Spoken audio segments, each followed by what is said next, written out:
বিশ্বের মধ্যে সব থেকে গ্রহণযোগ্য হাদিসের কিতাব বুখারী শরীফ। কোন কিতাব? জোরে বলেন না, কোন কিতাব? কেউ বলছে আমি বুখারীকে মানি না, মুসলিমকে মানি না, তিরমিজিকে মানি না, আবু দাউদকে মানি না। কেউ যদি বুখারী, মুসলিম, তিরমিজি, নাসাই, আবু দাউদ, ইবনে মাজাহকে না মানে তাদের সঙ্গে আমাদের কোনো সম্পর্ক থাকতে পারে না। আল্লাহ তাআলা রাসূল ইরশাদ করেন, হাদিস নাম্বার বুখারী শরীফ হাদিস নাম্বার 1280, 1281 এবং 1297 এর মধ্যে নবীজি ইরশাদ করেন, লাইসা মিন্না মান জারাবাল খুদুদা ওয়া সাক্কাল জুয়ুবা ওয়া দাআ বিদাওয়াল জাহিলিয়া। দয়ার নবী মায়া নবী ইরশাদ করেন, হে মা বোনেরা, আপনাদেরকে বলছি, বাপ মারা গেছে কান্না করতে পারবেন কিনা? মা মারা গেছে কান্না করতে পারবেন কিনা? দাদু, আপনার ভাই মারা গেছে কান্না করতে পারবেন কিনা? আমাদের দেশে মা বোনেরা যখন বাপ মা মারা যায় হায় রে করে কান্না শুরু করে। কেউ বুকে যেন, এই যে আপনার মুখে যেন আঘাত করছে, কেউ বুকে আঘাত করছে, শাড়ি এলোমেলো করছে, কাপড় এলোমেলো করছে কি করছে না ভাই? হ্যাঁ, কেউ সুর করে কান্না করে, এমন কান্না যে একজন থামছে যে আরেকজন শুরু করছে। মেয়ে করে উঠছে, কেউ পেয়ে করে উঠছে, আছে না? আছে।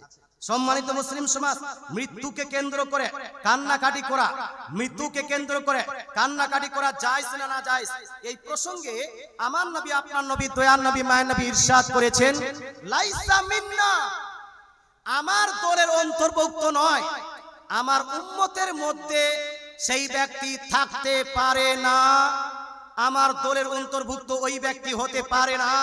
মান জারাবাল খুদুদ, যারা মৃত্যুকে কেন্দ্র করে মুখে আঘাত করে, গালে আঘাত করে, শরীরে আঘাত করে, ওয়া সাক্কাল জুয়ুব, আর যারা কাপড় এলোমেলো করে, ওয়া দাআ বিদাওয়াতিল জাহিলিয়া, আর যেই ব্যক্তি মৃত্যুকে কেন্দ্র করে হাই হুতাশ করে কান্না করে, হাই রে বাপ রে মারা গেলি রে, হাই রে বেটি রে করে কান্না করছে না, এই যে হাই হাই করে কান্না করছে, আল্লাহ তাআলা রাসূল ইরশাদ করবেন, আল্লাহ তাআলা রাসূল ইরশাদ করেছেন যে হাই হুতাশ করে কান্না করে সে আমার দলের অন্তর্ভুক্ত হতে পারে না। যে পিঠে মুখে আঘাত করবে সেই ব্যক্তি আমার দলের অন্তর্ভুক্ত হতে পারে না। যেই ব্যক্তি কাপড় এলোমেলো করবে, কাপড় ছিন্ন করবে, বুক আপনার চিরবে, কাপড় ছিঁড়া ফাটা করবে, এই ব্যক্তি আমার দলের অন্তর্ভুক্ত হতে পারে না। তাহলে কোন মৃত্যুকে কেন্দ্র করে বুকে মুখে আঘাত করা যাবে না, পিঠে আঘাত করা যাবে না, বুকে থাপ্পড় মারা যাবে না, কাপড় এলোমেলো করা যাবে না। মুসলমান যদি এটা না যায়, তাহলে বলুন তো কারবালার ঘটনাকে কেন্দ্র করে বর্তমানে মাতম করা যাবে? হ্যাঁ না বলুন, মাতমে কি হয়? পিঠে আঘাত করছে, রক্ত ঝরাচ্ছে, বুকে আঘাত করছে, রক্ত ঝরাচ্ছে, খবরদার হুঁশিয়ার। হুসাইন রাদিয়াল্লাহু তাআলা আনহু কারবালার প্রান্তরে শহীদ হয়েছিলেন ইসলামকে বাঁচানোর জন্য, নানা জানের হাদিসগুলো বাঁচানোর জন্য, নানা জানের ধর্ম ইসলামকে আপনার উত্তোলিত রাখার জন্য। সেই ধর্মকে যেন কেউ ইয়াজিদের মতো কোনো ব্যক্তিত্ব ধর্মকে নষ্ট না করতে পারে, এই জন্য ইমাম হুসাইন রাদিয়াল্লাহু তাআলা আনহু ইয়াজিদিয়াতকে দমন করে, ইয়াজিদিয়াতকে আপনার মাটি দিয়ে ওই হুসাইন রাদিয়াল্লাহু তাআলা আনহু কারবালার প্রান্তরে শহীদ হয়েছেন নানা জানের ইসলামকে বাঁচানোর জন্য। কিসের জন্য? বাঁচানোর জন্য না ধ্বংস করার জন্য? কোনটা? বাঁচানোর জন্য। হুসাইন রাদিয়াল্লাহু তাআলা আনহু শহীদ হলেন বাঁচানোর জন্য। তো বাঁচবে কখন? যখন নবীর হাদিসের উপর আমল করবেন তখন, না নবীর হাদিসকে ছেড়ে দিবেন তখন? কখন? যখন আমল করবেন নবীজির হাদিসের উপর, তখন আপনার বাঁচবে। নবীজির হাদিসের উপর যদি আমল করতেই চান, তাহলে মুহররমকে কেন্দ্র করে কোনো ঢোল বাজা চলবে? একটু হানা বলতে হবে। মুহররমকে কেন্দ্র করে কোনো ঢোল বাজা চলবে না। মুহররমকে কেন্দ্র করে কোনো বাজার লাগানো চলবে না। মুহররমকে কেন্দ্র করে তাজিয়া বানানো চলবে না। মুহররমকে কেন্দ্র করে মুখে আঘাত করা, বুকে আঘাত করা, পিঠে প্লেট মারা চলবে না। মুহররমকে কেন্দ্র করে মুরসিয়া গাওয়া চলবে না। মুসলমান, আপনাকে বলতে চাই, বর্তমান সময় কিছু পীর, আলা হযরত আজিমুল বরকত মুজাদ্দিদ দ্বীন ও মিল্লাত আলাইহি রিজওয়ান, তার থেকে জ্বলে মুসলমান আলা হযরতের নাম নিলে বলে কি দরকার আলা হযরতের নাম নেওয়ার? খাজা পাক তো আছেন, গরিব নওয়াজ তো আছেন, বড় পীর আব্দুল কাদের জিলানী তো আছেন। আমি বলবো হ্যাঁ হ্যাঁ হ্যাঁ হ্যাঁ, খাজা পাক রাদিয়াল্লাহু তাআলা আনহু আছেন, বড় পীর আব্দুল কাদের জিলানী তো আছেন, কিন্তু আলা হযরত থেকে চিড়ে কারা? আলা হযরত থেকে দূরে ভাগে কারা? আলা হযরত থেকে আপনার আলা হযরতকে অপমান করতে চায় কারা?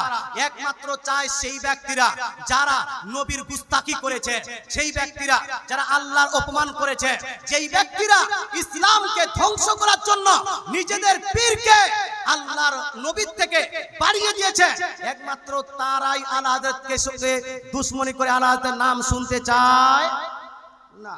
মুসলমান আলা হযরত আজিমুল বরকত মুজাদ্দিদ দ্বীন ও মিল্লাত আলাইহির রিজওয়ান সেই সময় যত ওয়াহাবিদেরকে দমন করেছেন, যত দেওবন্দীকে দমন করেছেন, যত শিয়া মতবাদ আপনার প্রচারকারী শিয়া মতবাদ প্রচারকারীকে দমন করেছেন, যত চাকরবি আছে, যত আপনার কি বলছে রাফিসি আছে, তাদেরকে দমন করেছেন।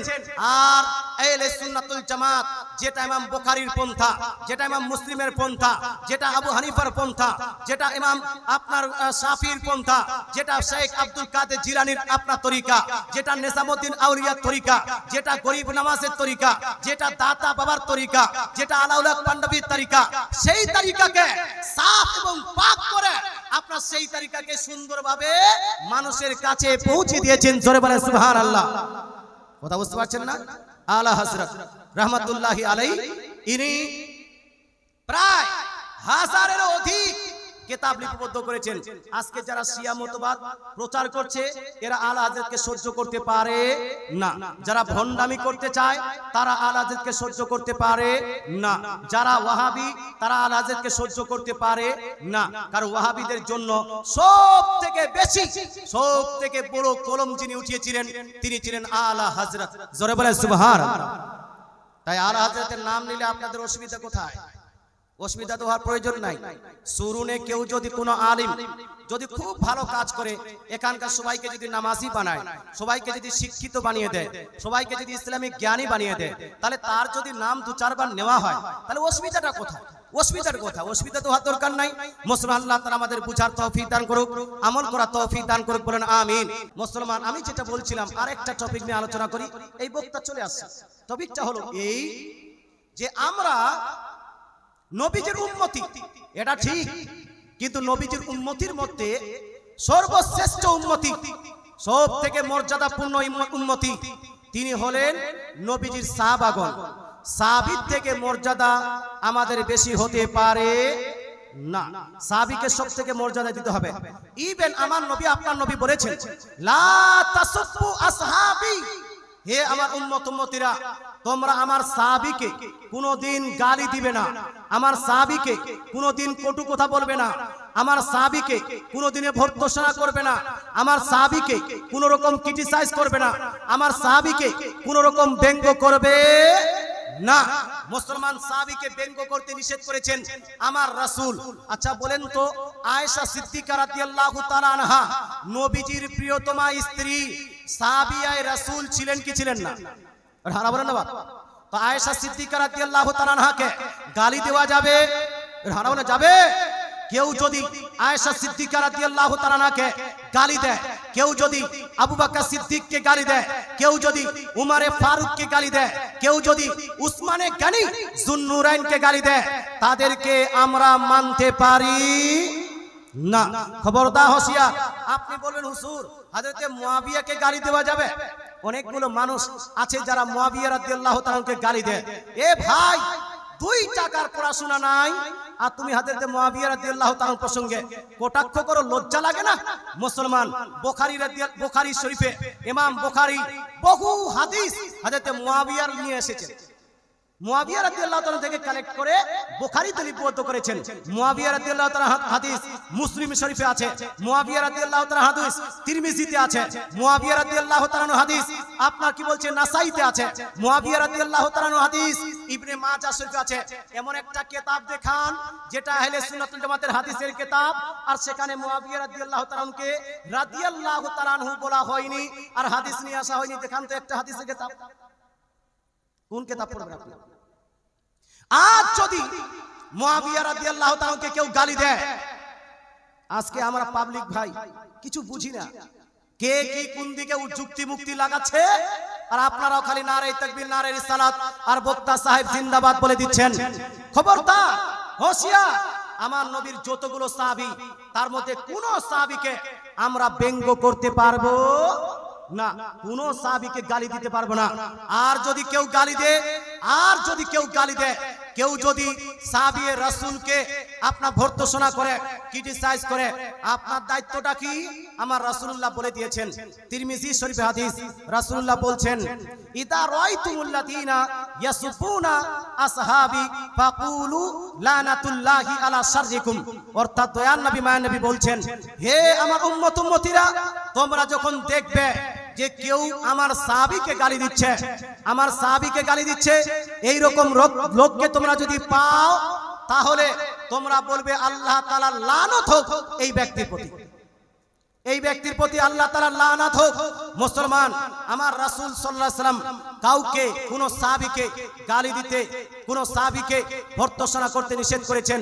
তাই ভাই একটু বক্তাগুলোকে চেক করে নেবেন, ভালো করে আপনার বক্তৃতা শোনার চেষ্টা করবেন, কোরআন এবং হাদিসের আলোকে বক্তৃতা শোনার চেষ্টা করবেন। এখানে তিনটি প্রশ্ন করেছেন। একটা হলো, ঝাড়নির প্রতিযোগিতা করা জায়েজ না না জায়েজ?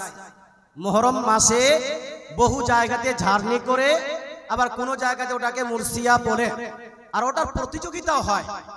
মুসলমান, ইবনে মাজাহ শরীফের মধ্যে স্পষ্ট হাদিস, নাহা রাসূলুল্লাহ সাল্লাল্লাহু আলাইহি ওয়াসাল্লাম আনিল মারাসি, নবীজি সাল্লাল্লাহু আলাইহি ওয়াসাল্লাম মুরসিয়া গাওয়া থেকে, ঝাড়নি গাওয়া থেকে নবীজি নিষেধ করেছেন। এই জন্য কোন ব্যক্তি ঝাড়নি গাইতে পারবে না, কোন ব্যক্তি মুরসিয়া গাইতে পারবে না, আর না এটার কম্পিটিশন করা যাবে। কেউ যদি পড়তে চায় তাহলে করতে হবে ইমাম হুসেন রাদিয়াল্লাহু তাআলা আনহু, ইমাম হাসান রাদিয়াল্লাহু তাআলা আনহু নামে গজল পড়তে পারেন, নাত পড়তে পারেন। এই আপনার সৌদায় কারবালার নামে নাত পড়বেন, আপনি গজল পড়বেন, ঠিক আছে, তবে ঝাড়নি চলবে না। এখানে একটা প্রশ্ন করেছে, মেয়েদের কাওয়ালি করা ইসলামিক বিধান কি? ছেলেদের কাওয়ালি নিয়ে তো ঝামেলা আছে, কথা বুঝতে পারছেন? ছেলেরা কাওয়ালি করতে পারবে কি পারবে না, এই প্রসঙ্গে তো উলামায়ে কেরামের দ্বিমত আছে। মুসলমান, আকসার উলামায়ে আহলে সুন্নাত কাওয়ালিটাকে টোটালি হারাম করেছেন। টোটালি কি করেছেন? হারাম করেছেন। মুসলমান, বাদ্যযন্ত্র সহ যে কাওয়ালি টোটালি হারাম করেছেন। কিছু খানকা আছে, যেমন আশরাফি খানকা আর কালিমি খানকা, এই দুইটা খানকাহে শর্ত সাপেক্ষ অনেকগুলো শর্ত দিয়ে কাওয়ালিটাকে জায়েজ করেছেন। কথা বুঝা গেল? অনেকগুলো শর্ত দিয়ে কাওয়ালিকে জায়েজ করেছেন। বর্তমান যে কাওয়ালিগুলো হচ্ছে, এই কাওয়ালি যারা হারাম বলেছেন তাদের মতো হারাম, আর যারা জায়েজ বলেছেন তাদের যে শর্তগুলো আছে, সেই শর্তগুলো বর্তমান কাওয়ালিতে পাওয়া যায় না। এই জন্য বর্তমান কোন কাওয়ালি চলবে পুরুষের কাওয়ালি যদি না চায়, না জায়েজ হয়, তাহলে মহিলাদের কাওয়ালি চলবে রে ভাই, চলবে। কিন্তু আপনারা তো বিটি ছুয়াল থেকে খারাপ। হ্যাঁ, জালসা যখন হবে তখন বক্তার সামনে লোক পাওয়া যাবে না। আর এখানে যদি কাওয়ালি হতো, এইরকম 4টা প্যান্ডেল করেও লোক জায়গা দেওয়া যেত না, নাকি ভাই? এই কাওয়ালিতে যে লোক জায়গায় দেওয়া যাচ্ছে না জি। খবরদার, হোশিয়ার, মেয়েদের কাওয়ালি চলবে না। মেয়েদের বাদ্যযন্ত্র সহ যদি কোনো জায়গায় কাওয়ালি করে, এটা না জায়েজ, গুনাহ হবে। এই কমিটিকে সাপোর্ট করা যাবে না, এই মাহফিলে অংশগ্রহণ করা যাবে না। আল্লাহ তাআলা আপনাদের বুঝার তৌফিক দান করুক, আমল করার তৌফিক দান করুক, বলেন আমিন। একটা প্রশ্ন করেছেন এখানে, আর প্রশ্নটা হলো,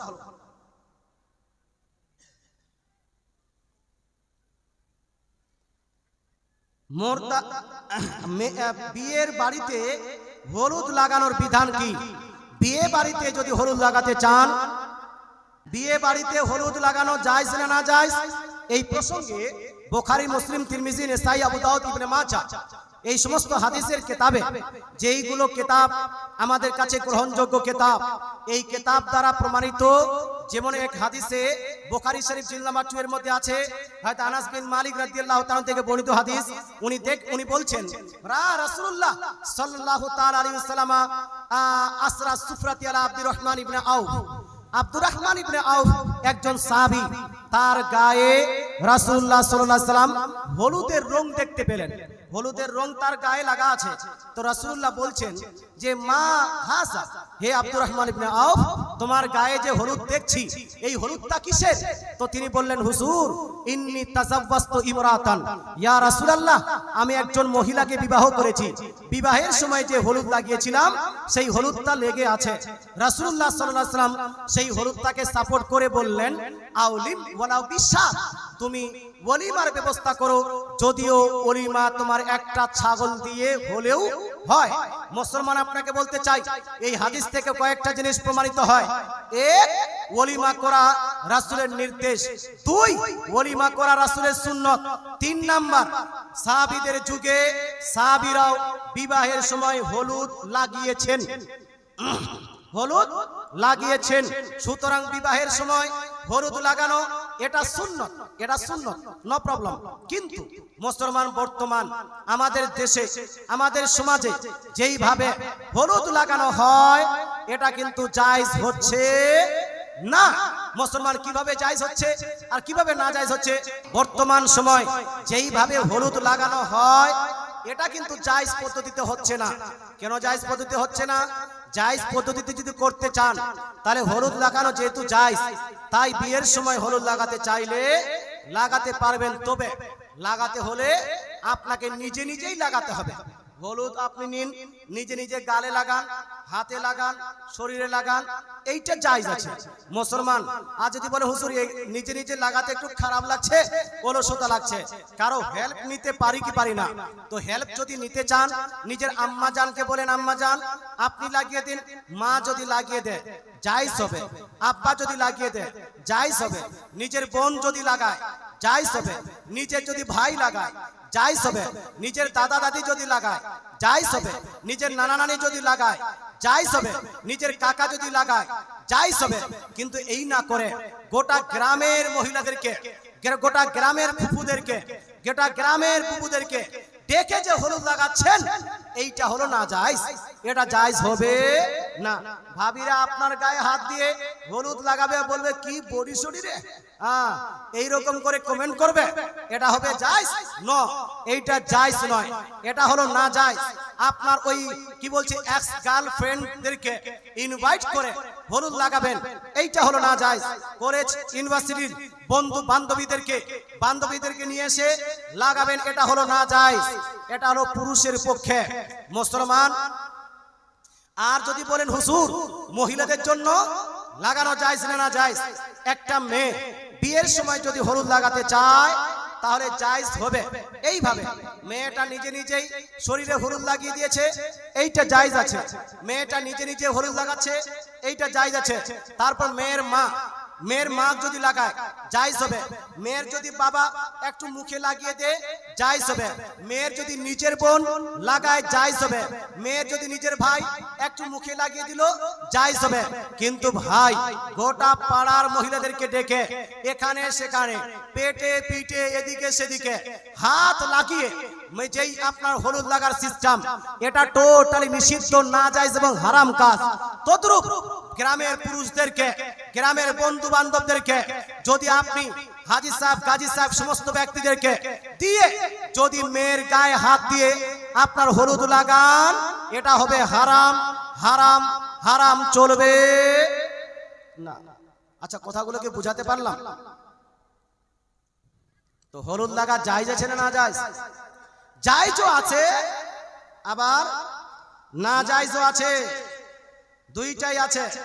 এখানে বলছেন একজন যে যার কাছে মুরিদ হচ্ছি তার পা চুম্বন করা জায়েজ না জায়েজ নয়। মুসলমান এটা মনোযোগ সহকারে শুনবেন। বাপ মায়ের কদম চুমা, ওস্তাদের কদম চুমা, কোন পীরের কদম চুমা জায়েজ কি জায়েজ নয়, এই প্রসঙ্গে সবথেকে উত্তম পদ্ধতি হলো এই যে কদম চুম্বন করবেন না। কথা বুঝতে পারছেন? সব থেকে উত্তম পদ্ধতি। রিয়াল যদি মাসলা বুঝেন যে কদম চুম্বন করাটা জায়েজের পর্যায়ে পড়বে কি পড়বে না, তো এই প্রসঙ্গে হাদিস আছে। হাদিসটা হলো এই, সাহাবীয়ে রাসূল বলেন, আমরা নবীজির হাত এবং পা উভয়টাই চুম্বন করেছি। জোরে বলেন সুবহানাল্লাহ। মিশকাত শরীফে হাদিস আছে। আর ইমাম বুখারী রাদিয়াল্লাহু তাআলা আনহু, বুখারী শরীফের রাইটার আল আদাবুল মুফরাদের মধ্যে একটি চ্যাপ্টার বেঁধে দিয়েছেন। চ্যাপ্টার নাম হলো বাবু তাকবিলির রিজল, পা চুম্বনের বর্ণনা।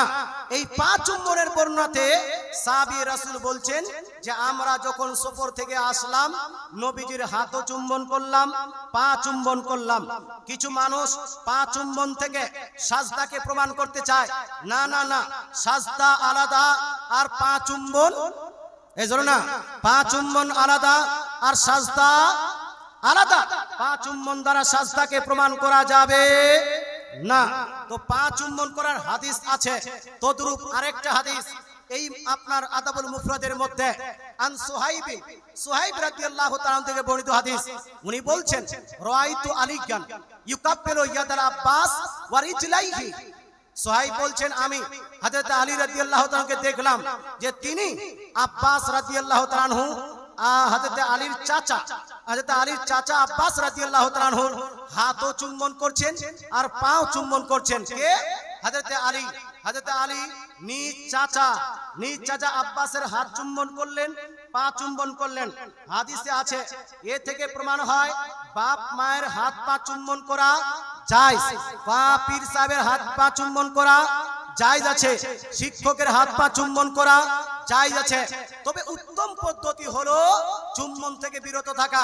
অনেকগুলো পীরকে দেখা যায় ইচ্ছাকৃত পা বাড়িয়ে দেয়, ও হাত চুম্বন করলে ওর মন ভরে না।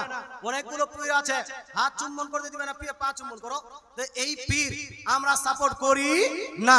এই ঘামান্ডি পীর কে আমরা সাপোর্ট করি না।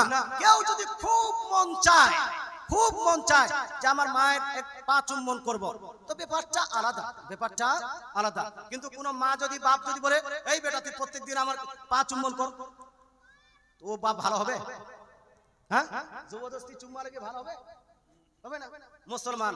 তো সুতরাং ভাই, বর্তমান যুগে অনেক পীর আছে, খালি কোনো মতো করে মানুষকে ডাউন কিভাবে করা যায় সেই দিকে লক্ষ্য রাখে। চুম্বন করা আসল তো জায়েজ, তবে আমাদেরকে চুম্বন থেকে বিরত থাকাটা ভালো। কেন? তার কারণটা হলো এই, একজন ব্যক্তি পীর সাহেবের পা চুম্বন করছে, দূর থেকে একজন ব্যক্তি দেখছে যে এই পীর সাহেবের জন্য পা কে সাজদা করছে, ও চুম্বনটা বুঝতে পারবে না, দেখবেন তারপরে ও এসে সাজদাই মেরে দিবে। হয় না ভাই? হতে পারে না। তো পীরকে চুম্বন থেকে সাজদা চালু হতে পারে। এই জন্য বলছি ভাই, এই চুম্বন থেকে বিরত থাকাটাই ভালো। আর হাত চুম্বন করবেন, এটা সব থেকে উত্তম। হাত চুম্বন করা যায় আছে। আলিমের হাত চুম্বন করবেন, পীর সাহেবের হাত চুম্বন করবেন, তারপর বাপ মায়ের হাত চুম্বন করবেন, তারপর আপনার কি বলছে স্বামীর হাত চুম্বন করবেন। এগুলা চুম্বন করা জায়েজ। এখানে একজন প্রশ্ন করেছেন যে আজমির শরীফে তো কাওয়ালি হচ্ছে, কেন ডিস্টার্ব করছো? আজমির শরীফে কাওয়ালি হচ্ছে, তো কাওয়ালিটা জায়েজ না জায়েজ? মুসলমান, যদি আজমির শরীফে কাওয়ালি হয়, এই কাওয়ালিটা জায়েজ হবে না জায়েজ হবে?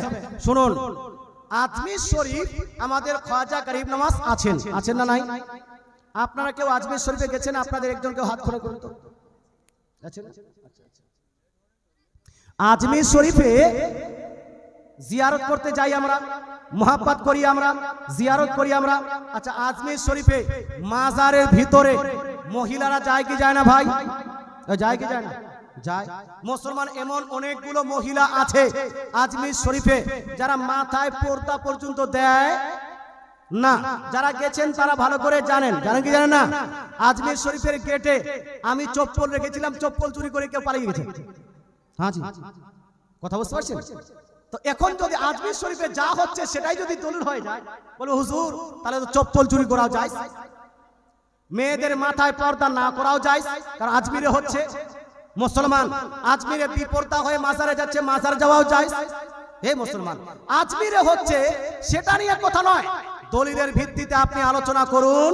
মুসলমান কাওয়ালি বর্তমান আজমির শরীফে যারা খাদিম আছে বাপ, এরা পীর এই আমাদের খাজা গরিব নওয়াজের মাজারকে নিয়ে বিজনেস করছে। বিজনেস একটা বড় যদি সম্পদশালী ব্যক্তি হয় তাকে নারে তাকবীর আল্লাহু আকবার কত কি করে একদম হটিয়ে ফটিয়ে আপনাদের নিয়ে যাবে। আর আপনার মতো গরিব মানুষ যদি যায় তাহলে মাজারে তাড়াতাড়ি ঢুকতে দিবে না, আর ঢুকতে দিলে তাড়াতাড়ি বের করে দিবে। হয় কি না ভাই? ফুল বিজনেস চলছে মাশাআল্লাহ সুবহানাল্লাহ। বলতে চাই মুসলমান আজমির শরীফে আমাদের খাজা গরিব নওয়াজ রাহমাতুল্লাহি আলাইহি তিনি আছেন। তিনার সঙ্গে মোহাব্বত রাখি, প্রেম করি, ভালোবাসা করি। তিনাকে আমরা ভালোবাসবো। সেই জায়গায় যদি নাজায়েজ কিছু হয়, হারাম কিছু হয়, সেটাকে আমরা সাপোর্ট করব না। আল্লাহ তাআলা আমাদের বুঝার তৌফিক দান করুক, আমল করার তৌফিক দান করুক, বলেন আমিন। ওলি আল্লাহর মাজারে কি ফাতিহা করা যাবে? হ্যাঁ, ওলি আল্লাহর মাজারে ফাতিহা করতে পারবেন।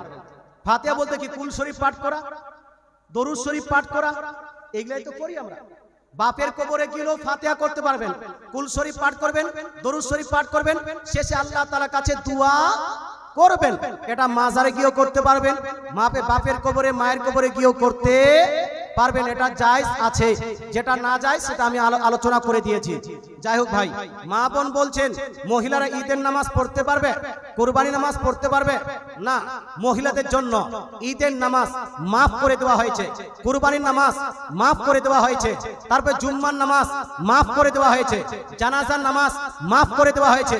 মহিলারা জুম্মার নামাজ পড়বে না, ঈদের নামাজ পড়বে না, কুরবানির নামাজ পড়বে না, জানাজার নামাজ পড়বে না। এরা পুরুষরা পড়বে, মহিলারা বাড়িতেই থাকবে। জুম্মার পরিবর্তে জোহরের নামাজ আদায় করবে।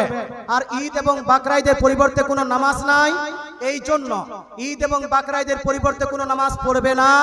তারপরেও কোনো মহিলার যদি নামাজ পড়ার খুব ইচ্ছা করে তাহলে বাড়িতে ইশরাক বা চাষতের 2 রাকাত বা 4 রাকাত নামাজ পড়ে নিতে পারে।